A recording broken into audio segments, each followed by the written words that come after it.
Márcio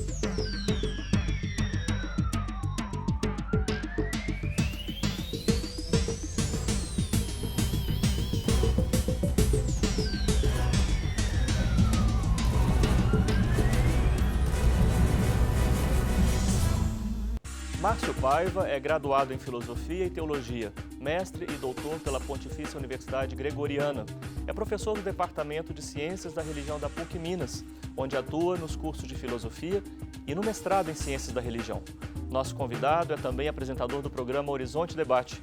Sua experiência e formação na área de filosofia é a referência para o debate entre religião e ética, tema que tem motivado sua reflexão e produção acadêmica, que será abordado no Religare de hoje. Seja bem-vindo, Padre Márcio. Você já conhece o novo site da TV Horizonte? O endereço continua o mesmo, www.tvhorizonte.com.br/religare. No novo site, você acessa os vídeos das nossas entrevistas e fica sabendo sobre o que acontece no programa. Se preferir, acompanhe-nos pelas redes sociais, procurando por Religare Conhecimento e Religião ou pelo meu nome, Flávio Senra. Padre Márcio, você é um pesquisador sobre os temas relacionados à contemporaneidade. Como é que você caracteriza essa nossa época? Olha, caracterizar a nossa época é muito difícil. Há várias tentativas, né? Há pessoas que preferem chamá-la de pós-modernidade. Há outros que questionam, chamam de alta modernidade. Há outros de modernidade líquida. Mas, de qualquer forma, há determinados elementos que, a meu ver, dão uma configuração da nossa era.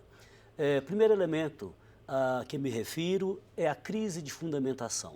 Hoje, por exemplo, nós não temos uma fundamentação segura para qualquer problema que seja da realidade. Segundo, é a crise de sentido. Justamente porque falta o sentido profundo da vida ou o norte que dá a direção da vida das pessoas, a gente vê tantos abusos, seja no aspecto público, seja no abuso também da própria vida, das próprias energias, ou seja, há um desnorteamento. Isto configura uma crise de sentido.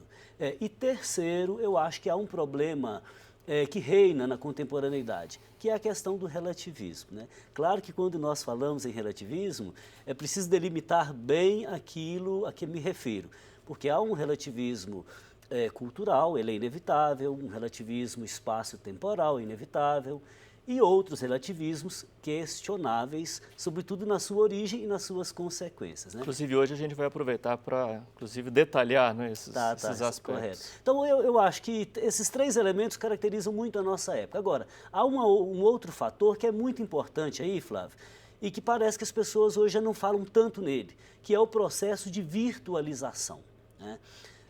E eu chamo atenção porque a virtualização ela vai entrando nos nossos lares, na nossa vida, na academia, por todo lado, né? Então, o que é essa virtualização? Não é uma oposição ao real, pelo contrário, é uma potencialização do real, né? Aliás, o termo vem de virtus, do latim, e significa força.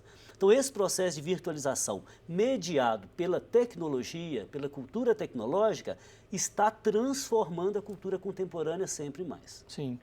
Aproximando assim, do tema, ética e religião, né, que é o tema do nosso programa.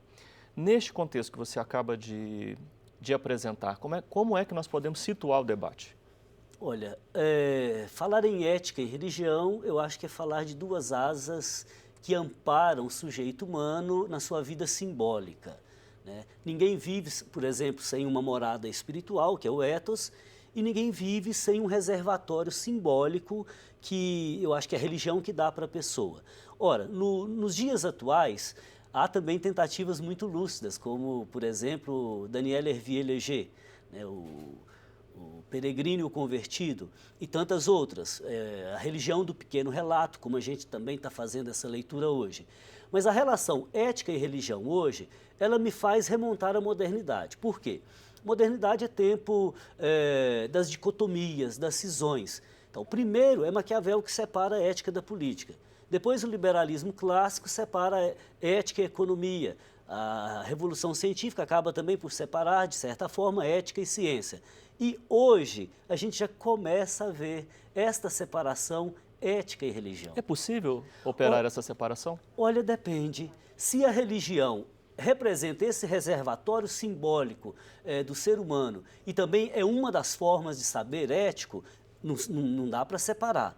Mas há tendências na atualidade que vão via marketing que vão via mercado religioso, e aí a ética fica de lado, meu irmão. São tendências que vemos por aí. Claro, não cabe a mim fazer um juízo, por exemplo, dessa ou daquela religião, deste ou daquele pastor, mas cabe a mim, como pesquisador, fazer, por exemplo, uma análise do discurso religioso, uma análise em torno das falácias que estão ali, uma análise em torno de objetivos que levam o fiel a consumir um produto, que trabalha, vamos dizer assim, o lado simbólico da cabeça da pessoa. Então isso acontece.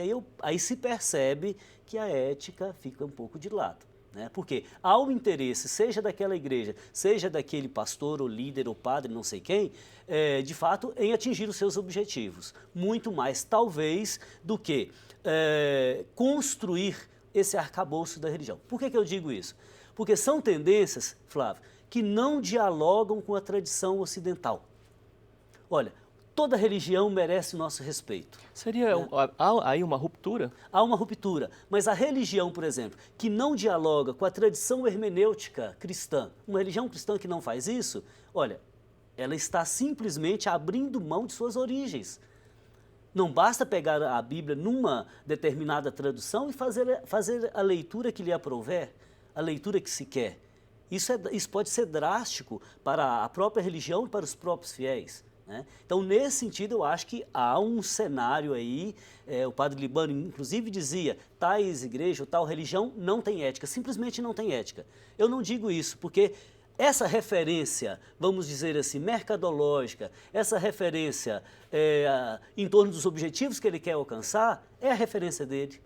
Então, não é uma ética racional, não é uma ética fundamentada, mas acaba sendo o ethos dele, né? Nós poderíamos falar nesse campo assim que nós estamos assistindo em alguns casos, né? E há exemplos, inclusive no interior do catolicismo, no interior da tradição evangélica, de uma religião de resultados e de resultados estritamente materiais, de conforto, de consumo de bens religiosos e também não religiosos? Olha, eu acredito que sim, Flávio. Não gostaria aqui de mencionar determinadas coisas, mas há uma igreja na atualidade que tem outdoors, propagandas nos ônibus, no próprio site, no seu site oficial, enfim, em vários outros espaços que chamam a atenção para pessoas bem-sucedidas na vida, pessoas que têm uma pós-graduação, que têm uma profissão, que têm um carro importado, que têm um apartamento enorme, que têm casa na praia e diz, eu sou dessa igreja. Então, isso é propaganda, isso é marketing, isso é interesse econômico, isso é consumismo. A religião está longe disso. Olha, se nós falamos que isso aí deriva da teologia da prosperidade, apenas em parte. Porque a teologia da prosperidade, ela tem um princípio muito bonito, ou seja, é bíblico, é dando que se recebe. Toda vez que eu dou de mim, os outros ganham e eu não perco, pelo contrário, eu me enriqueço. Imagina uma pessoa que tem o dom, por exemplo, da música. Se ele se tranca no seu quarto, ele empobrece e definha. Mas se ele reparte com os outros, ele canta num casamento, numa festa, ele alegra as pessoas, então tudo isso multiplica, é dando que se recebe. Isso é um princípio, eu diria, bíblico da teologia da prosperidade. Agora, só que eu acho que já não estamos mais na teologia da prosperidade, mas nós já estamos no mercado religioso mesmo, né? Porque já não entra em conta, por exemplo, vamos dizer assim, o bem-estar da salvação, a reverência à cruz, ao cultivo da vida espiritual. Mas é o meu eu que vai ser bem-sucedido, eu vou dar tanto porque eu vou receber 100 vezes mais. Então isso é uma troca, isso é mercado, né? E o que pode ter levado com que algumas práticas religiosas tenham escolhido esse caminho para se apresentar? Há uma demanda popular por esse tipo de discurso?